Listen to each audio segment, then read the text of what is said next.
నాటి ఆరోగ్యశ్రీ నేటి ఎన్టీఆర్ వైద్య సేవకు వైద్యం అవసరమైంది. పేద ప్రజల కోసం ప్రవేశపెట్టిన ఈ స్కీమ్ ప్రభుత్వ ఉద్యోగులకు వర్తింపచేయడంపై హాస్పిటల్స్ అభ్యంతరం చెబుతున్నాయి. సూపర్ స్పెషాలిటీ హాస్పిటల్స్ ఉద్యోగులకు వైద్య సేవలు నిలిపేశాయి. ప్రభుత్వం జోక్యం చేసుకుని తమ డిమాండ్లు పరిష్కరిస్తేనే తిరిగి వైద్యం చేస్తామంటున్నారు డాక్టర్లు.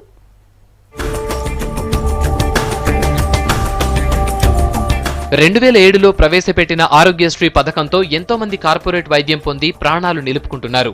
ప్రస్తుతం ఏపీలో ఈ పథకం ఎన్టీఆర్ వైద్య సేవగా మారింది. ప్రభుత్వ ఉద్యోగులు, పెన్షనర్లకు దీన్ని వర్తింపజేస్తోంది సర్కార్. దీంతో ఏపీలోని సూపర్ స్పెషాలిటీ హాస్పిటల్స్ కు ఉద్యోగులు, పెన్షనర్ల సంఖ్య పెరిగింది. ఈ స్కీమ్లో అనేక లోపాలు ఉండటంతో హాస్పిటల్స్ కు భారంగా మారింది. దీంతో డాక్టర్లు ప్రభుత్వంతో పలు దఫాలుగా చర్చలు జరిపారు. గవర్నమెంట్ సూచనల మేరకు 150 మంది డాక్టర్లు ఇందులో లోటుపాట్లు పరిశీలించి ఓ నివేదిక ఇచ్చారు. ఆ నివేదిక అమలు చేయకుండా ప్రభుత్వం కొత్తగా ఆరోగ్య రక్ష పథకం తీసుకొచ్చి అందరికీ ప్రభుత్వం నిర్దేశించిన రేట్లకే వైద్యం చేయమనటాన్ని సూపర్ స్పెషాలిటీ వైద్యులు వ్యతిరేకిస్తున్నారు.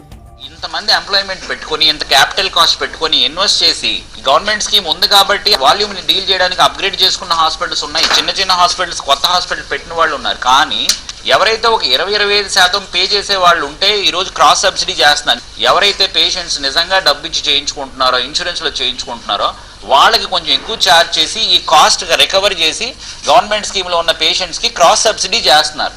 వాళ్ళని కూడా తీసుకొచ్చి మీరు గవర్నమెంట్ స్కీమ్ లోనే పెట్టేస్తే ఎక్కడి నుండి క్రాస్ సబ్సిడీ చేస్తాం? ఎవరికి ఏమీ చేయడానికి లేదు. ఎవరు కొత్తగా ఇన్వెస్ట్మెంట్ తీసుకొచ్చి ఎవరు దీంట్లో పెట్టరు. కాబట్టి 100కి 100% పేషెంట్స్ ఏదో ఒక స్కీమ్ లోకి వచ్చేస్తే నేను ఈ పథకంలో నేను చెయ్యను అని అంటే నా హాస్పిటల్ ఖాళీగా ఉండదు, మూసుకొని వెళ్ళాలి. ఈ వైద్య స్కీమ్ ను 80% ప్రజలు వినియోగించుకుంటున్నట్లు లెక్కలు చెబుతున్నాయి. ఏపీలో 30 లక్షల కుటుంబాలు మాత్రం ఈ స్కీమ్ కిందకు రావటం లేదు. మిగిలిన అందరూ ఎన్టీఆర్ వైద్య సేవకు అర్హత సాధించారు. మిగిలిన 30% ప్రజల్ని కూడా హెల్త్ ఫర్ ఆల్ స్కీమ్ కింద ఆరోగ్య రక్ష ప్రవేశపెట్టి వారికి కూడా వెసులుబాటు కల్పించింది ప్రభుత్వం. దీంతో ప్రభుత్వ ఉద్యోగులకు వైద్యం నిలిపివేశారు డాక్టర్లు. వైద్యం సమయంలో కొన్ని పరికరాలకు చాలా ఖర్చవుతుందంటున్నారు. హార్ట్ సర్జరీ చేసి స్టంట్స్ వేయాలంటే లక్షల్లో అవుతుందని చెబుతున్నారు. కానీ ప్రభుత్వం ఇచ్చే నిధులు తక్కువగా ఉంటున్నాయని అంటున్నారు. వాటితో అందరికీ వైద్యం అందించడం సూపర్ స్పెషాలిటీ హాస్పిటల్స్ కు సైతం కష్టంగా మారిందంటున్నారు. Tomorrow if there is a stent which is, let us say, 100% effective, so everybody will go for that. So ఆ రీసెర్చ్ చేయడానికి వాళ్ళకి ఫర్ ఎగ్జాంపుల్ ఒక $1 billion ఎంత అయింది అనుకోండి, వాళ్ళు డెఫినెట్గా 2-3 times of the present stent cost పెడతారు. 2 లక్షలు, 1.5 2 లక్షలు పెడతారు. మా ఇండియన్ మెడికల్ కౌన్సిల్ ఇది కూడా there was a meeting.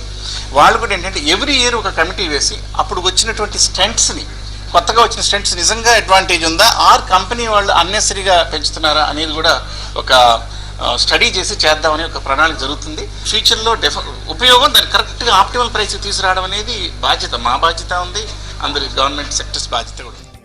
Super speciality hospitals తీరుపై ఏపీ సర్కార్ సానుకూలంగా స్పందిస్తుందని, డాక్టర్లతో చర్చించి వారికి న్యాయం చేస్తారని ఉద్యోగ సంఘాలు అభిప్రాయపడుతున్నాయి.